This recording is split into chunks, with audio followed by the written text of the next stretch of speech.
Hello. चलो chapter 2 start करते हैं। सेल्फ एंड पर्सनैलिटी के ऊपर। तो इसमें हमारे पास दो पार्ट हैं। एक तो हो गया सेल्फ, एक हो गया पर्सनैलिटी।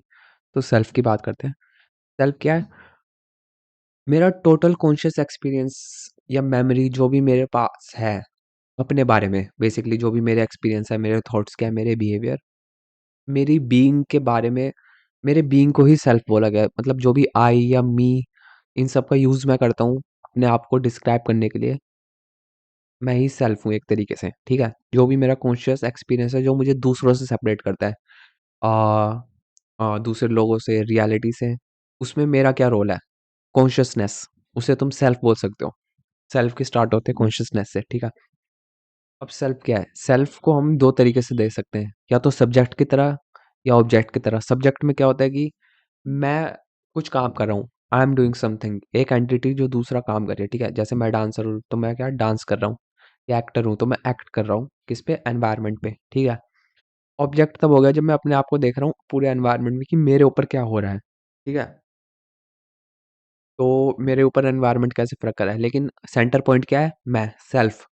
अब सेल्फ क्या है? वो तो आउटवर्ड हो सकता है, मतलब बाहर काम कर सकता है दूसरी चीज़ों पे, या फिर उसके ऊपर एक्ट हो सकता है, वो एक्सपीरियंस कर सकता है। ठीक है, तो मैं उसे सब्जेक्ट या ऑब्जेक्ट दोनों की तरह देख सकता हूँ। ठीक है, अब आइडेंटिटी आ गई।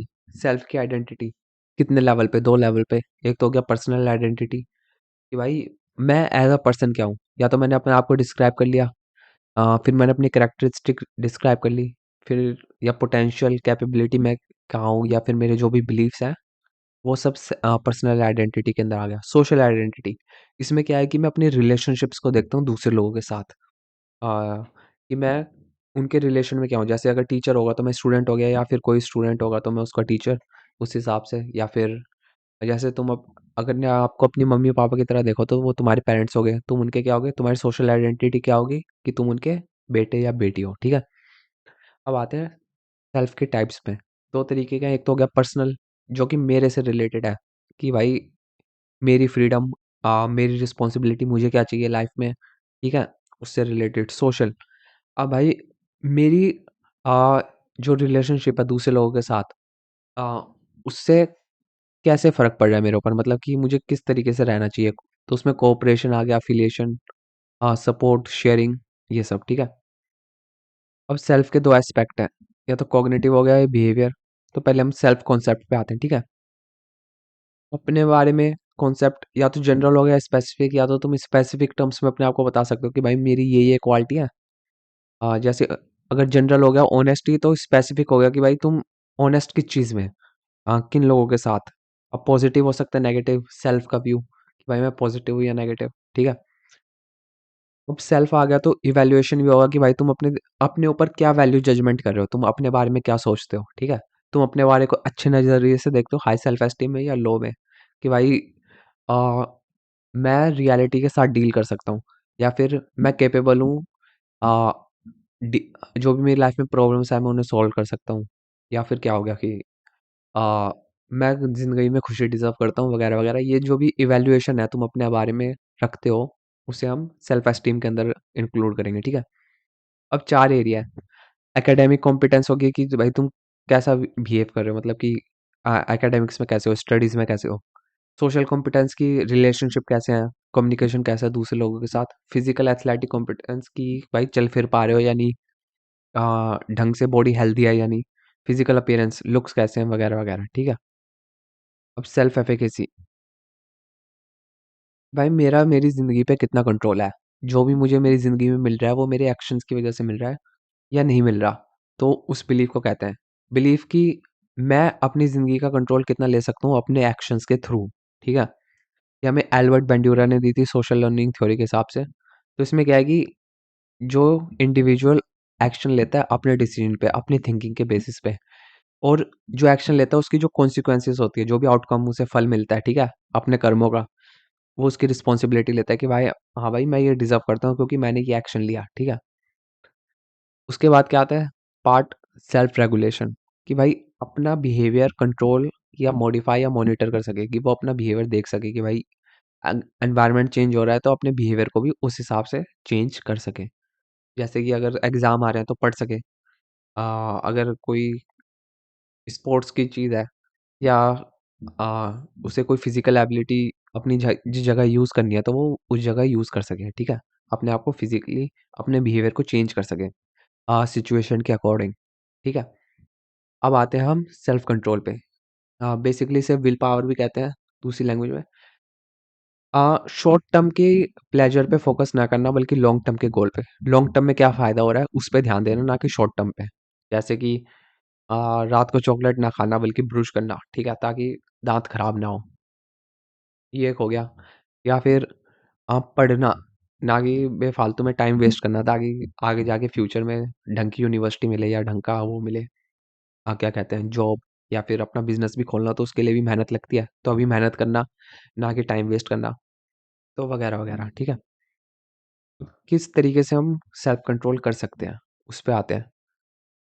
1 मिनट, ये तो ऊपर चला गया, चलो नीचे, ठीक है। अब टेक्निक्स क्या हैं सेल्फ कंट्रोल की? अपना बिहेवियर ऑब्ज़र्व करना। पहले तो अपने बारे में पता करोगे कि भाई क्या इन्फॉर्मेशन है मेरे बारे में, कि मैं कैसा हूँ? मैं कंट्रोल कर भी पा रहा हूँ नहीं, मेरा बिहेवियर कैसा है? फिर अपने आप को इंस्ट्रक्ट करना, अपने आप को पर्पज़ या गोल देना कि भाई ये बिहेवियर इस तरीके से करना है। जैसे अगर एग्ज़ाम आ रहे हैं तो पढ़ना है। सोशल मीडिया पे टाइम वेस्ट नहीं करना, ठीक है?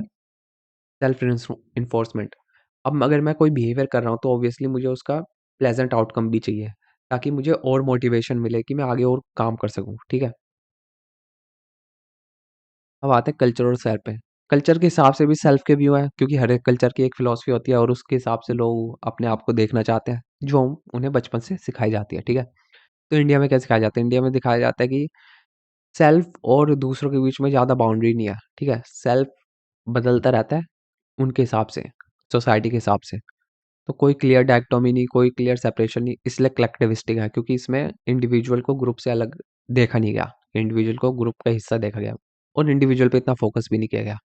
वेस्टर्न में उल्टा है, वेस्टर्न में सेल्फ और दूसरों के बीच में डिस्टिंक्ट बाउंड्री है, उन्हें बताया गया है कि भाई इंसान अलग है और इंडिविजुअल ग्रुप से अलग है, इसलिए वो इंडिविजुअलिस्टिक है। तो इंसान को इंडिविजुअल की तरह देखा गया है, ना कि और ग्रुप का पार्ट वो बाद में है, ठीक है? इंडिया में ग्रुप का पार्ट पहले, इंडिविजुअल बाद में, तो उल्टा हो गया। अब पर्सनैलिटी पे आते हैं, ठीक है? किससे आई है पर्सोना, जो मास्क यूज्ड बाय एक्टर्स, ठीक है? तो ये लैटिन वर्ड है, तो इसमें क्या है कि relatively stable pattern of behaviour. एक पर्टिकुलर तरीके का बिहेवियर जो इंसान लॉन्ग टर्म में एग्ज़िबिट करता है, काफ़ी सारे हो सकते हैं, लेकिन जो पर्टिकुलर कैरेक्टरिस्टिक है उसकी, उन्हें हम पर्सनैलिटी के अंदर इंक्लूड करते हैं। तो क्या-क्या हो गए फीचर्स पर्सनैलिटी के, ठीक है?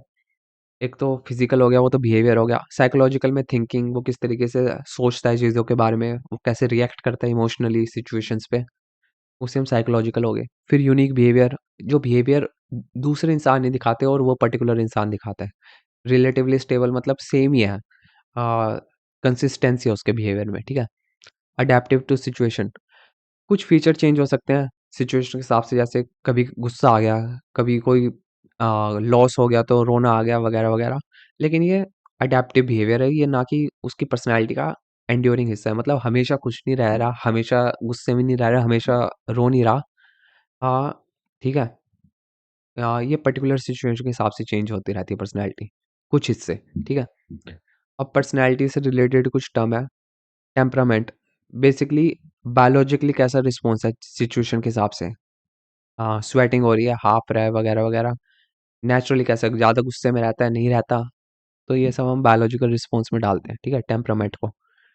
ट्रेट, अब कौन-सी ऐसी क्वालिटी है या बिहेवियर, एट्रिब्यूट है जो कंसिस्टेंट है बिहेवियर में, ठीक है? अ, तो उसे हम ट्रेट के अंदर डालते हैं। अब disposition, specific response to a specific situation. तो जैसे मैंने बताया था कि अगर कुछ लॉस हो गया तो आदमी को रोना आता है, जैसे कोई घर का व्यक्ति मर गया तो ऑब्वियसली आदमी को रोना आएगा, तो वो डिस्पोजिशन के अंदर आ सकता है, ठीक है।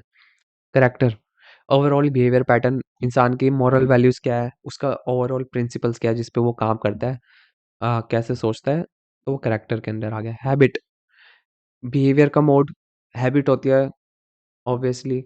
कुछ लोगों की हैबिट या बिहेवियर पैटर्न ऐसा होता है कि जैसे हर बार बेड पे लेट के खाना वगैरह, या फिर बार-बार शुगर खाना या चॉकलेट खाना, तो ये सब उस हैबिट के अंदर आ सकता है। बेसिकली कुछ बिहेवियर जो पर्टिकुलरली आदमी हर बार एग्ज़िबिट करता है। हैबिट चेंज हो सकती है। तो बिहेवियर भी चेंज हो सकता है, ठीक है। अब वैल्यूज़ के अंदर हम आते हैं। वैल्यूज़ क्या है? पर्पस, गोल, जिस चीज़ को इंसान प्रायोरिटी देता है अपनी लाइफ में, जो वो कंसीडर करता है कि वो उसके लिए इम्पोर्टेंट है, वो चीज़ें। जैसे कोई इंसान पेंटिंग वैल्यू करता है, कोई डांसिंग वैल्यू करता है, कोई टीचिंग वैल्यू करता है, वगैरह वगैरह, ठीक है। अब मेजर अप्रोचेस पे आते हैं पर्सनैलिटी की, किस तरीके से हम पर्सनैलिटी को क्लासीफाई करते हैं। अब आते हैं टाइप अप्रोच पे, ठीक है। इसमें हम कैटेगराइज करते हैं पीपल को पर्सनैलिटी के टाइप्स पे। अब वो पर्सनैलिटी के टाइप्स के क्राइटेरिया कई भी हो सकते हैं, लेकिन हम फ्लूइड थ्योरी पे आते हैं। हिप्पोक्रेटिस ने दी थी। इसमें 4 टाइप हैं, सैंग्विन, फ्लेगमेटिक, मेलांकोलिक और क्लोरिक, ठीक है।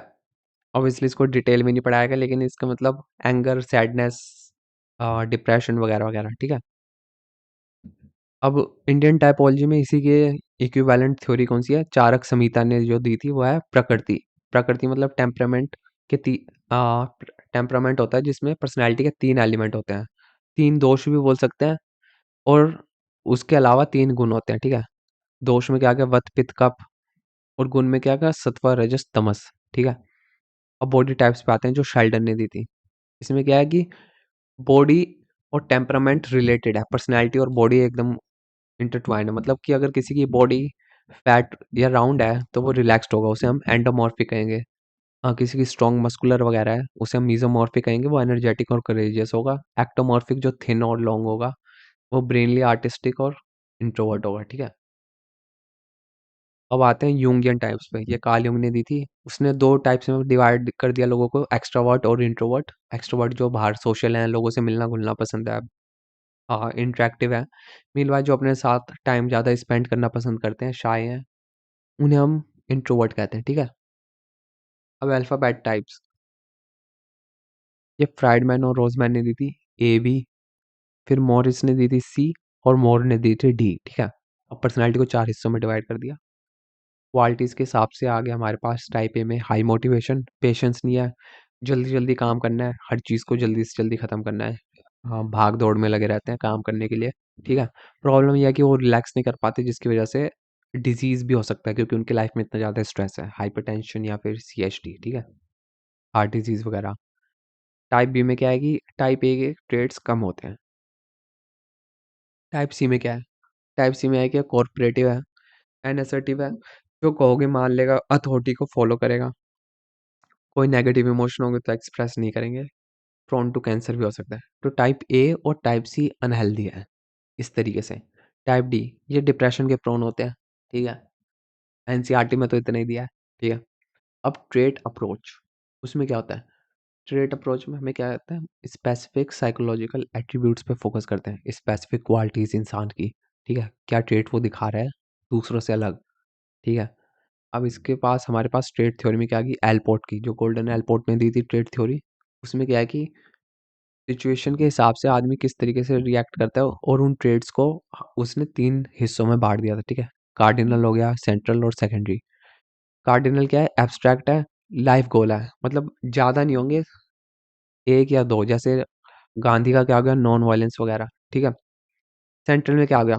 उससे कम जनरलाइज्ड, बीच के एब्स्ट्रैक्ट कॉन्सेप्ट, जैसे कि तुम क्या-क्या क्वालिटीज़ डिस्क्राइब करोगे एक इंसान को डिस्क्राइब करने के लिए, जैसे कि वार्म, सिंसियर, डिलिजेंट वगैरह वगैरह, ठीक है। सेकेंडरी में क्या आ गया? स्पेसिफिक प्रेफरेंसेस, जैसे मैंगो पसंद है या फिर कपड़े कौन से पहनना पसंद है, वगैरह वगैरह, ठीक है। अब कैटल्स ट्रेड थ्योरी में, ये दूसरे तरीके की थ्योरी है जिसमें ट्रेड्स को ही बोला है। उसने क्या किया? पर्सनैलिटी को 16 ट्रेड्स में डिवाइड कर दिया, ठीक है। पहले तो उसने सर्वे वगैरह लिया, फिर सर्वे से उसने वर्ल्ड के हिसाब से डिवाइड करना शुरू कर दिया पर्सनैलिटी के, जो भी मेन मेन वो आ रहे थे, क्या कहते हैं, वर्ड्स या एडजेक्टिव्स, ठीक है। उसके हिसाब से उसने सोर्स या सरफेस ट्रेड्स में डिवाइड कर दिया। सोर्स ट्रेड क्या है? स्टेबल है, लॉन्ग टर्म में काम करते हैं, और उनसे उनके ऊपर क्या आते हैं? सोर्स ट्रेड के ऊपर सरफेस ट्रेड, जो कि सोर्स ट्रेड के इंटरेक्शन से बनते हैं। और उसके लिए टेस्ट कौन सा है? 16 फैक्टर पर्सनैलिटी टेस्ट, 16 पीएफ, ठीक है। आइजनेक ट्रेड थ्योरी, अब इसमें क्या है? बायोलॉजिकल बेस्ड है। इसका मतलब है कि जो ट्रेट है वो बायोलॉजिकली बेस्ड है, और वो पेयर में आते हैं अपोजिट्स के। अब इसमें आके आ गया हमारा न्यूरोटिज्म, इमोशनल स्टेबिलिटी बेसिकली जो इंसान का अपनी फीलिंग्स पे कंट्रोल है या नहीं, कम कंट्रोल है तो न्यूरोटिज्म, हाई कंट्रोल है तो स्टेबल, ठीक है। एक्सट्रोवर्जन जो पहले बताया था, जो सोशल है कम है वो तो हो गया इंट्रोवर्ट, जो ज़्यादा है वो हो गया हाँ हाँ एक्सट्रोवर्ट। अब आते हैं साइकोटिज्म पे। इसमें क्या है कि साइकोटिक इंसान हॉस्टाइल है, इगोसेंट्रिक है, एंटी सोशल है, रूल्स फॉलो नहीं करता। सोशल इंसान रूल फॉलो करता है, स्टेबल है, ठीक है। अब इसके लिए भी एक टेस्ट है, इज़नेक पर्सनैलिटी क्वेश्चनेयर। उसे मोस्टली पर्सनैलिटी क्वेश्चनेयर भी बोलते हैं, जो प्रैक्टिकल में है तुम्हारे, ठीक है। अब आ गया 5 फैक्टर थ्योरी, ओशन। ये जो इज़नेक ने दिए थे 3, उनका मॉडिफाइड वर्जन है, ठीक है। तो हमारे पास इसको याद करने का तरीका क्या है, ओशन। ये कोस्टा और मैककार्डने ने दिया था। तो ओपननेस टू एक्सपीरियंस, नई-नई चीज़ें डिस्कवर करना, नई एक्सपीरियंसेस लेना, एंगेज होना चीज़ों के साथ, अ, उसे हम कहेंगे ओपननेस टू एक्सपीरियंस। जो क्लोज़्ड है, जो उसे ओपननेस नहीं पसंद, वो रिजिड होगा, वो नई चीज़ें फॉलो नहीं करेगा, कोई नया काम नहीं करेगा। कॉन्शियसनेस मतलब कि गोल ओरिएंटेड, अचीवमेंट ओरिएंटेड, वो गोल्स बनाएगा, हार्ड वर्क होगा, ऑर्गेनाइज़्ड होगा, काम में लगा रहेगा। मीनवाइल उसके दूसरा इंसान क्या होगा, लो कॉन्शियसनेस मतलब कॉन्शियसनेस, तो उसमें वो इम्पल्सिव होगा, वो काम करने में मन नहीं लगेगा, हार्ड वर्किंग नहीं होगा, वगैरह वगैरह। एक्सट्रोवर्जन, इंट्रोवर्जन कर चुके हैं डिस्कस। एग्रीएबलनेस पे आते हैं। एग्रीएबलनेस में क्या होगा कि वो सोशल होगा, दूसरों के साथ कोऑपरेट करेगा, फ्रेंडली रहेगा, केयरिंग। जो नॉन एग्रीएबल है वो स- उसे फर्क नहीं पड़ता, वो लड़ाई भी कर सकता है दूसरों के साथ। वो जनरली एग्री नहीं करता, अपनी बात पे टिका रहता है, ठीक है। Neuroticism again, emotionally unstable, anxious, worried, negative emotions. Meanwhile emotionally stable person क्या होगा, वेल एडजस्टेड, ओके। और साइकोडायनेमिक अप्रोच पे जाते हैं, जो हमें फ्रॉड ने दी थी। अब इंसान को समझने के क्या क्या तरीके हैं साइकोडायनेमिक अप्रोच में। हिप्नोसिस हो गया, फ्री एसोसिएशन की जो भी मन में आ रहा है बोलो। ड्रीम एनालिसिस, ड्रीम को डिस्क्राइब करो और फिर उससे पैटर्न निकालो। एनालिसिस ऑफ एरर, क्या क्या एरर कर रहा है इंसान, ठीक है। अब कॉन्शियसनेस के ऊपर आते हैं। उसने कॉन्शियसनेस को 3 लेवल्स पे डिवाइड कर दिया, consciousness, pre consciousness, unconsciousness. Consciousness में क्या होगा, जो भी थॉट, फीलिंग्स या एक्शन जिनसे तुम अवेयर हो। अब प्री कॉन्शियसनेस या सब कॉन्शियसनेस, इसमें सोचना पड़ेगा उन थॉट्स और फीलिंग्स के बारे में जिसके बारे में तुम शायद अवेयर ना हो। जैसे अगर तुम्हें गुस्सा आ गया तो तुम अवेयर नहीं हो कि वो गुस्सा क्यों आया, लेकिन अगर तुम उसके बारे में सोचोगे तो तुम्हें शायद पता लग जाए कि क्यों आया, ठीक है। अनकॉन्शियस, इसमें तुम्हें पता ही नहीं रहता है कि कौन सी फोर्सेस हैं जो तुम्हारे अंदर एक्ट कर रही हैं तुम्हारे ऊपर, ठीक है। इसके लिए तुम्हें थेरापिस्ट या उन सब की हेल्प चाहिए होगी डिस्कवर करने के लिए, जो कि चाइल्डहुड मेमोरी में है। तो इसके लिए क्या है, इंस्टिंक्टिव और एनिमल ड्राइव्स जो तुम्हारे अंदर है, या फिर ज़्यादातर पेनफुल और आइडियाज़ या डिज़ायर्स जो तुमने रिप्रेस कर दिए। अब साइकोएनालिसिस क्या हो गया, थेराप्यूटिक रिलेशनशिप, जिसमें हम क्या करते हैं कि जो भी रिप्रेस्ड मटेरियल है या इन्फॉर्मेशन है उसे हम कॉन्शियसनेस में लाते हैं, अवेयर होते हैं कि भाई हमने अच्छा ये रिप्रेस्ड आइडियाज़ हैं या फीलिंग्स हैं या फिर डिज़ायर्स हैं जो हमने रिप्रेस कर दिए। थेरेपिस्ट क्या करता है, उन्हें हमें अवेयर कराता है। कैसे?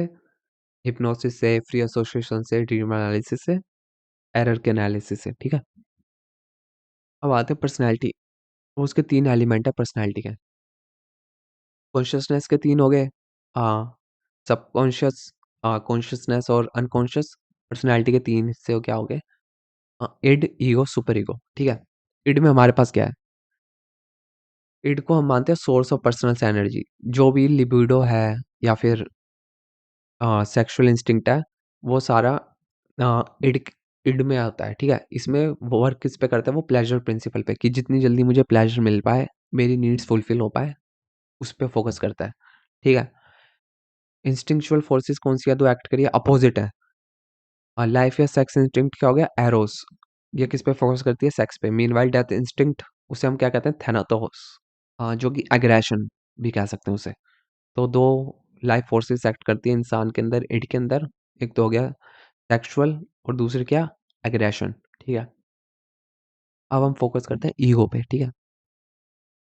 ईगो क्या करता है, रैशनल प्रिंसिपल या रियलिटी प्रिंसिपल पे फोकस करता है। रैशनल तरीके से सोच समझ के एक्शन लेना अपनी डिजायर्स को फुलफिल करने के लिए, वो काम है किसका, ईगो का।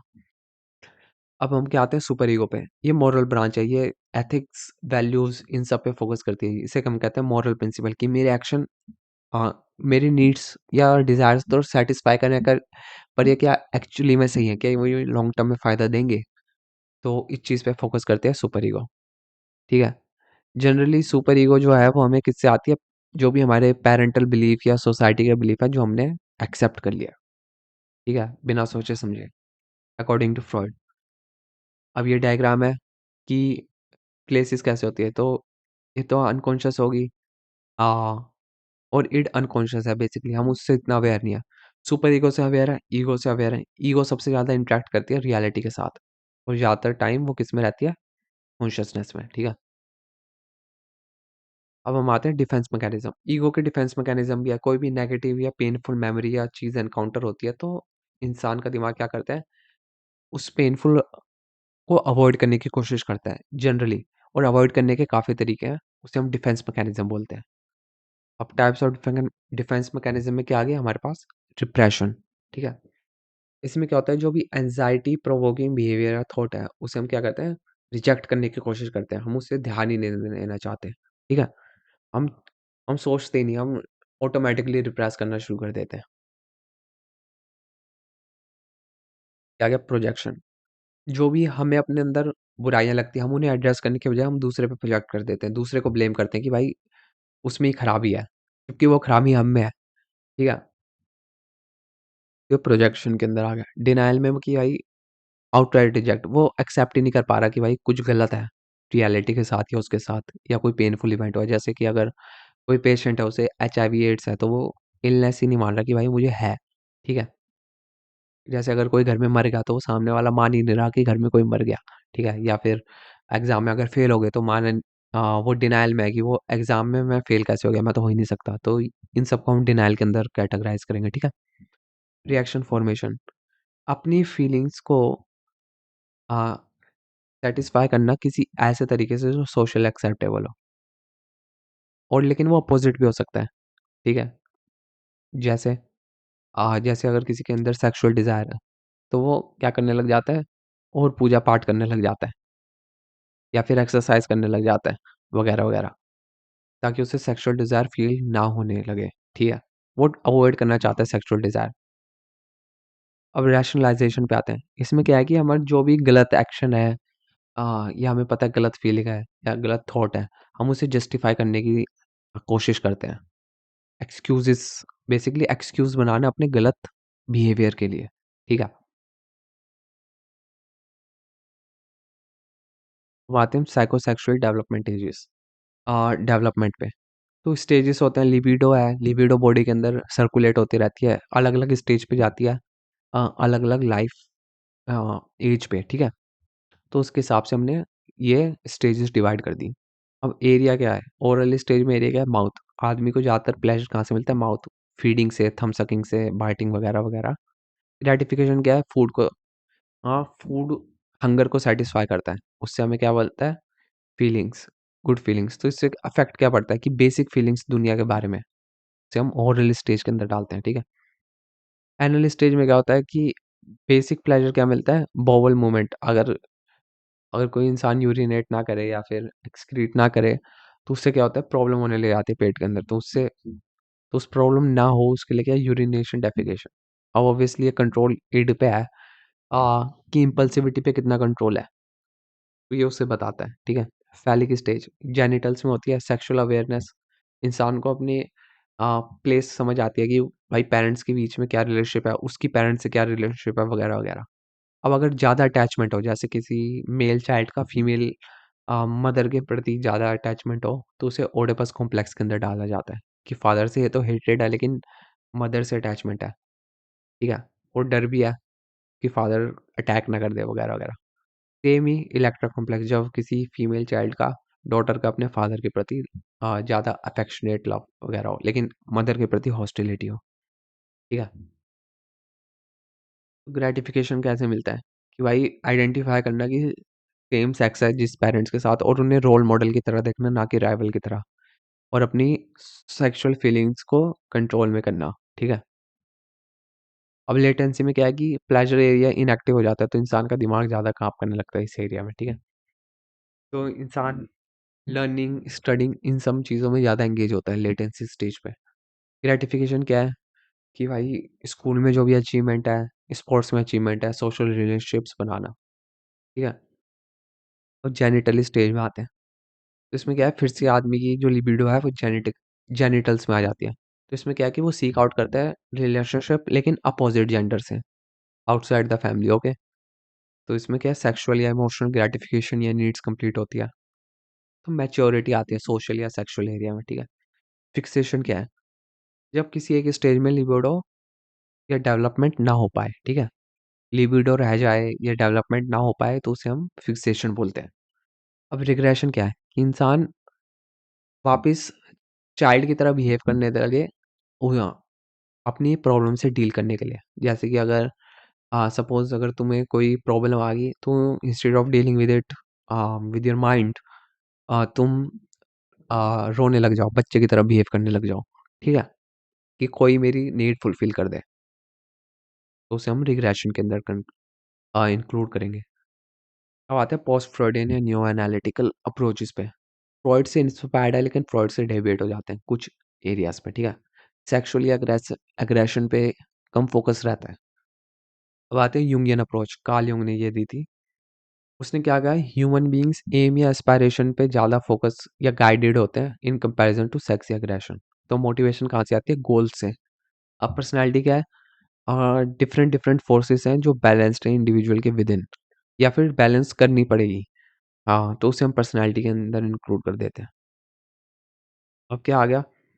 उसने कॉन्सेप्ट किसका दिया? कलेक्टिव अनकॉन्शियस का, कि भाई आर्किटाइप्स हैं या इमेजेस हैं जो कलेक्टिवली हैं किसी कल्चर के अंदर, जो इंसान के अंदर भी आ जाती हैं, जो तुम्हें बिल्कुल नहीं पता। जैसे कि अगर कोई चाइल्ड हो, उसे सांप का डर है लेकिन वो कभी सांप से एक्सपीरियंस ही नहीं उसका, ठीक है?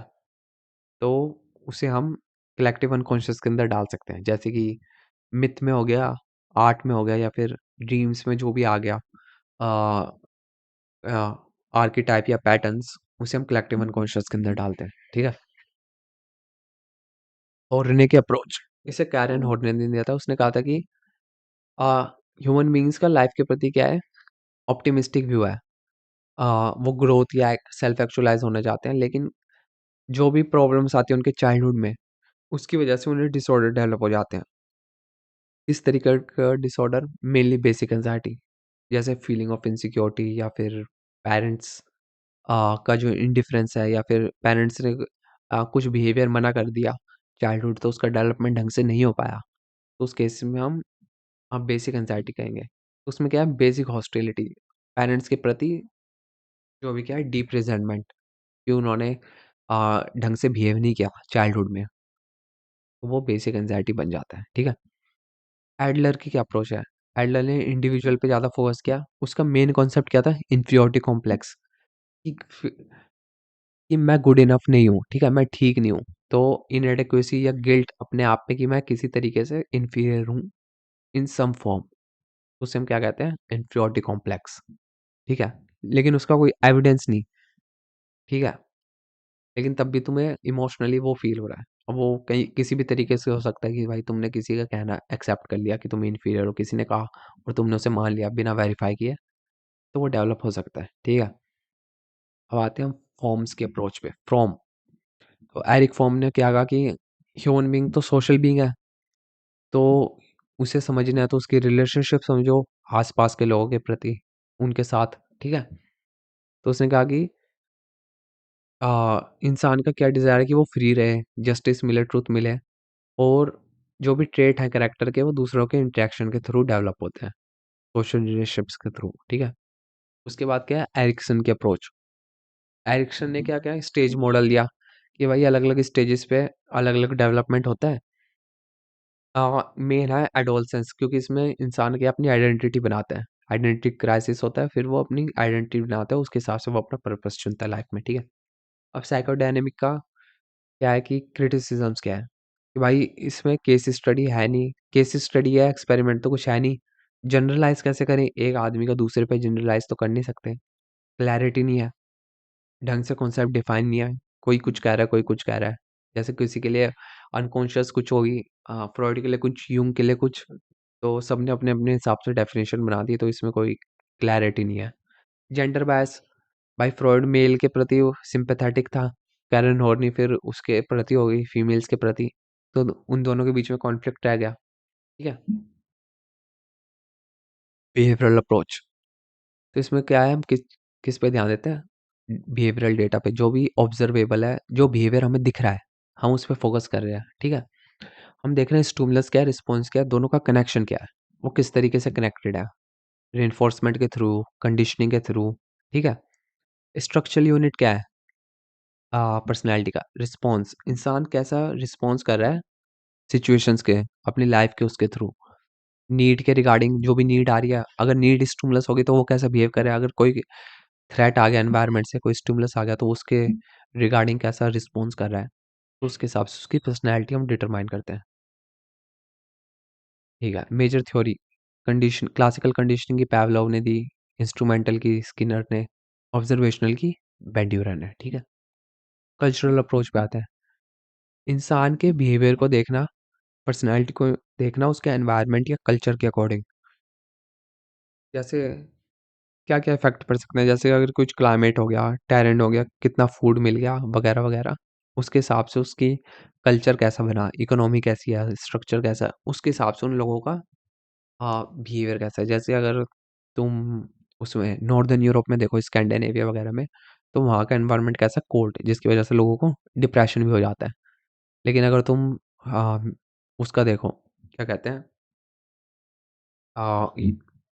इक्वेटर का, इक्वेटर के नियर के रीजन का, क्योंकि वहाँ हर टाइम धूप रहती है, एनवायरनमेंट काफ़ी अच्छा है, तो लोग ज़्यादा खुश रहते हैं इन कंपैरिजन टू यूरोपियंस। ठीक है। अब आते हैं ह्यूमनिस्टिक अप्रोच पे, इसमें हमारे पास दो हैं, रोजर की और मैस्लो की। रोजर ने क्या कहा, कार्ल रोजर्स ने, इंसान का काम है कि वो फुल कैपेबिलिटी अपनी डेवलप करे, फुल फंक्शन डेवलप करे। उसको डेवलप करने का क्या तरीका है कि भाई वो अपना सेल्फ को डेवलप करे, सेल्फ एक्चुअलाइज हो। तो सेल्फ के लिए उसने दो सेल्फ के टाइप्स दिए, एक तो हो गया आइडियल सेल्फ, इंसान क्या बनना चाहता है, क्या आइडियली वो चाहता है कि भाई मेरे में ये मेरा आइडियल वर्जन कैसा हो फ्यूचर में। रियल सेल्फ क्या है, जो वो है। अब अगर दोनों में ओवरलैप नहीं, दोनों में एकदम अलग अलग है, फ्यूचर सेल्फ और रियल सेल्फ, तो उससे इनकॉन्ग्रुएंस हो जाएगी, डिस्क्रिपेंसी, वो खुश नहीं रहेगा अपने साथ। ठीक है। Dissatisfaction, unhappiness. लेकिन अगर आइडियल सेल्फ और रियल सेल्फ एक जैसे हैं, मतलब कॉन्ग्रुएंट है, तो उसे खुशी मिलेगी, वो है सेटिस्फाई रहेगा अपनी लाइफ के साथ। बेसिक सेंटेंस से क्या है कि अपने आप को ग्रो करते रहना, सेल्फ एक्चुअलाइज होना, अपनी कैपेबिलिटी बढ़ाते रहना। ठीक है। क्या क्या कर सकते हैं उसके लिए, पॉजिटिव रिगार्ड दो, हाँ, पॉजिटिव फीलिंग रखो, उसे कहो कि वो एक्सेप्टेड है एक एनवायरनमेंट में, ताकि वो इंसान खुल सके, अपने आप से बात, ढंग से बात कर सके। ठीक है। वो आ गया क्लाइंट सेंटर थेरेपी के अंदर। ठीक है। अब आते हैं मैस्लो के अप्रोच के अंदर, या ब्रायन मैस्लो ने दिया, उसने क्या कहा, गोल क्या है, सेल्फ एक्चुअलाइज होना, अपनी नीड्स को फुलफिल करते रहना जब तक तुम हाईएस्ट लेवल पे ना पहुंच जाओ। नीड्स कौन कौन सी है, एक तो सर्वाइवल की होगी, biological, security, belongingness, self esteem वगैरह। ठीक है। और सेल्फ एक्चुअलाइजेशन। अब हम आते हैं किस पे, हेल्दी पीपल की क्यों क्वालिटी है, भाई वो अपने आप पे अवेयर रहते हैं, अपने आप को एक्सेप्ट करते हैं, रिस्पॉन्सिबल हैं, मोमेंट में रहना पसंद करते हैं। ठीक है। अब आ गए हम असेसमेंट पे कि भाई क्या प्रोसीजर है, किस तरीके से हम पर्सनैलिटी को इवैल्यूएट करते हैं, पर्सनैलिटी के असेसमेंट क्या है, बिहेवियर कैसे प्रिडिक्ट करते हैं। ठीक है। फॉर्मल असेसमेंट के लिए हम क्या है, डायरेक्ट टेक्निक। ठीक है। तो डायरेक्ट टेक्निक में क्या है, इन्फॉर्मेशन हम डायरेक्टली उससे ऑब्जर्व करते हैं, रिस्पोंडेंट से मांगते हैं कि भाई सेल्फ रिपोर्ट कर, अपने आप को बारे में बताओ। तो सेल्फ रिपोर्ट आ गई हमारे पास कि भाई वो अपना वर्बल रिस्पॉन्स देता है, अपने बारे में बताता है, तो हम उसे टेस्ट वेस्ट दे देते हैं कि भाई टेस्ट भरो, तो वो आइटम मार्क कर देता है, एमसीक्यू आंसर करता है, वगैरह वगैरह। तो हमारे पास क्या हो गया, एमएमपीआई। हमें किसने दिया, मैकिनली और हाथवे ने।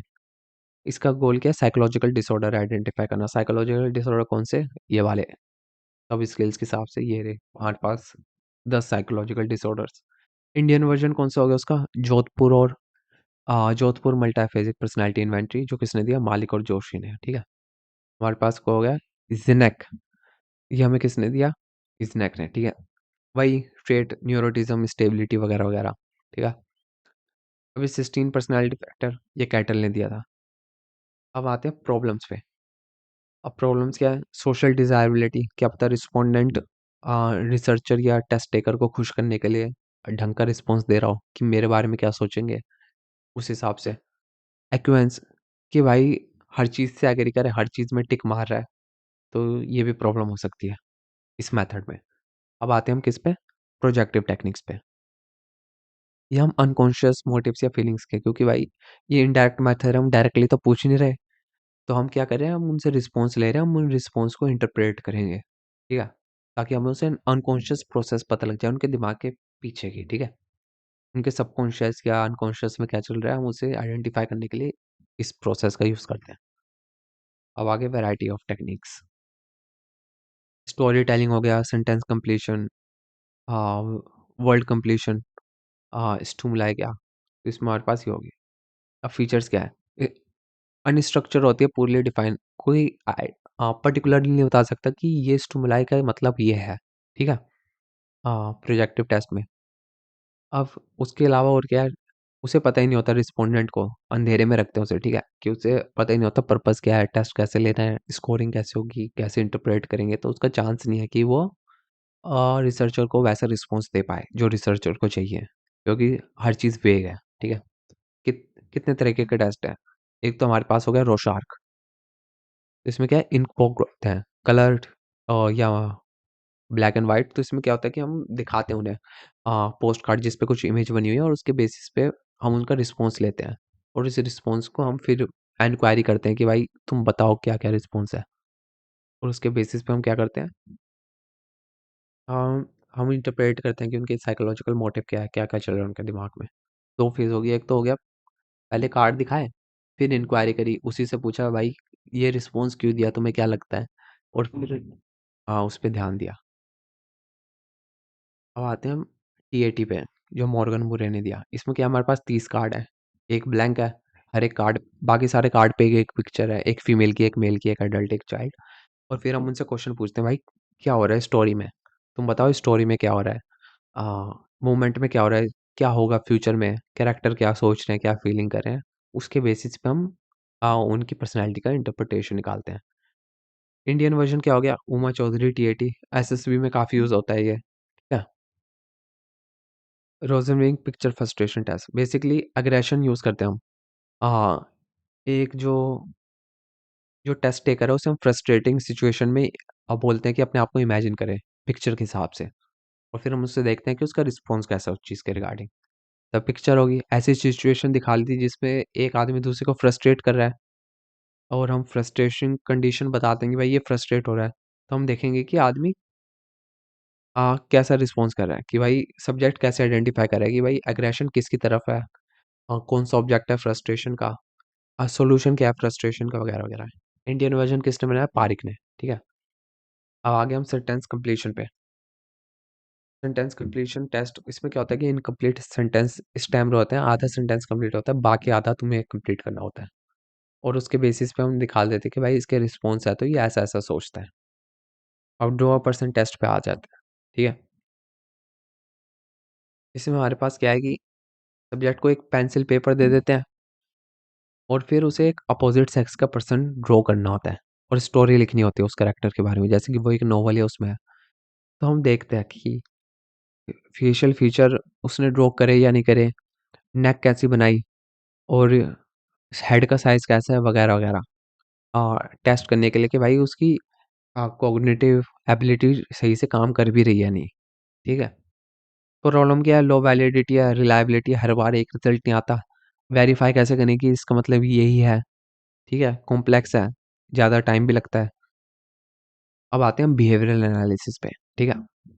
रिस्पॉन्स, पर्सन के बिहेवियर या एक्शंस या रिस्पॉन्सेज का एनालिसिस, उसके बारे में हम डिस्कशन करते हैं।